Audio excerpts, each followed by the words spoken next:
Praise the lord. అందరికీ వందనాలు. బాగున్నారండి? ఈరోజు నేను మీకు ఒక పక్షిని గురించి చెప్పబోతున్నాను. ఆ పక్షిని జాకోబిన్ కుక్కు అంటారు. జాకోబిన్ కుక్కు. ఈ పక్షి యొక్క ప్రత్యేకత ఏంటిదనంటే, ఈ పక్షి తనకు దాహం వేసినప్పుడు భూమిలో ఎక్కడ కూడా నీళ్లను తాగదు. ఆ పక్షి తనకి దాహం వేసినప్పుడు బావిలో కానీ, కుంటలలో కానీ, కుండలలో కానీ, భూమిలో దొరికే నీటిని అస్సలు తాగదు. మరి దాహం వేస్తే ఏం చేస్తుంది ఈ పక్షిని అంటే, ఈ పక్షి కేవలము మేఘాల నుండి వచ్చే స్వచ్ఛమైన నీటి బిందువులనే తాగుతుందంట. జాకోబిన్ కుక్కు అనే పక్షి.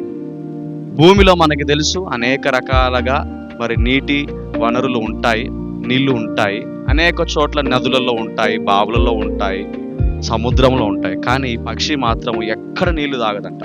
తనకి ఎంత దాహం వేసినా, ఎంత నీటి అవసరత ఉన్నా కానీ తను మేఘముల నుండి వచ్చే స్వచ్ఛమైన నీటి బిందువులు మాత్రమే తాగి తన దాహాన్ని తీర్చుకుంటుందంట. చూడండి ఎంత గొప్పగా ఉంది పక్షి. ఎందుకంటే ఆ పక్షికి భూమిలో దొరికే నీళ్ళన్నీ కూడా స్వచ్ఛంగా కనిపించవంట. భూమిలో దొరికే నీళ్ళన్నీ కూడా అపవిత్రంగానే కనిపిస్తాయనంట. అందుకే మేఘముల నుండి వచ్చే స్వచ్ఛమైన నీటి బిందువులను తాగి తన దాహాన్ని తీర్చుకుంటుంది. దేవుని బిడ్డలమైన మీరు, నేను, యేసుని వెంబడిస్తున్న మీరు, నేను కూడా ఈరోజు ఆ పక్షి వలె ఉండాలి. రోమీలకు రాసిన పత్రిక 12వ అధ్యాయము 2 చూసినట్లయితే అక్కడ వాక్యం ఈ విధంగా చెబుతుంది, మీరు ఈ లోక మర్యాదను అనుసరింపక ఉత్తమమును, అనుకూలమును, సంపూర్ణమైన దేవుని చిత్తం ఎట్టిదో పరీక్షించి తెలుసుకొనుడి అని వాక్యం చెబుతుంది. ఆ జాకోబిన్ కుక్కు అనే పక్షి మిగిలిన పక్షులు లాగా ఎక్కడ పడితే అక్కడ నీళ్లు తాగదు, ఎక్కడ పడితే అక్కడ నీటిని తాగి తన దాహం తీర్చుకోదు. కేవలం స్వచ్ఛమైన నీటి బిందువులు, అది కూడా మేఘముల నుండి అప్పుడే పడేటప్పుడు తన నోరు తెరిచి తాగుతుందంట. ఆ మేఘముల నుండి పడే నీటి బిందువులు కూడా ఎక్కడైనా కింద కుంటలలో చేరితే ఆ నీళ్లు తాగదు. మళ్ళీ కేవలము డైరెక్ట్గా మేఘం నుండి పడుతూ ఉంటే ఆ నీటిని తాగుతుంది.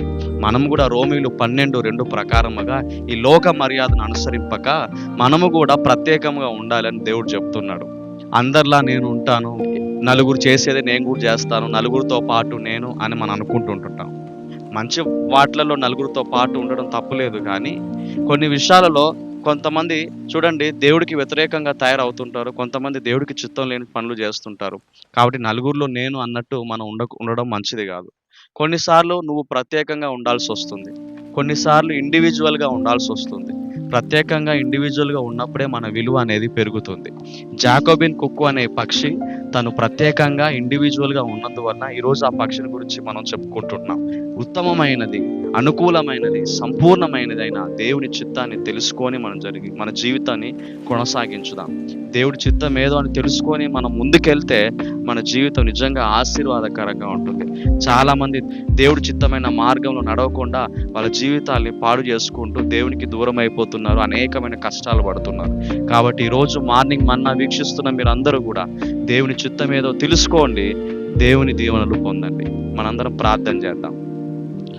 పరిశుద్ధుడా, మంచిదేవా, మహోన్నతుడా, మీకు స్తోత్రాలు చెల్లిస్తున్నాము తండ్రి. అయ్యా, మీ చిత్తమును ఎరిగి మేము కూడా ప్రత్యేకంగా ఈ లోకంలో స్పెషల్గా మీరు మమ్మల్ని సృష్టించినట్టు ప్రత్యేకంగా మేము జీవించి మీకు సాక్షులుగా ఉండాలి, మీ బిడ్డలుగా ఉండాలి.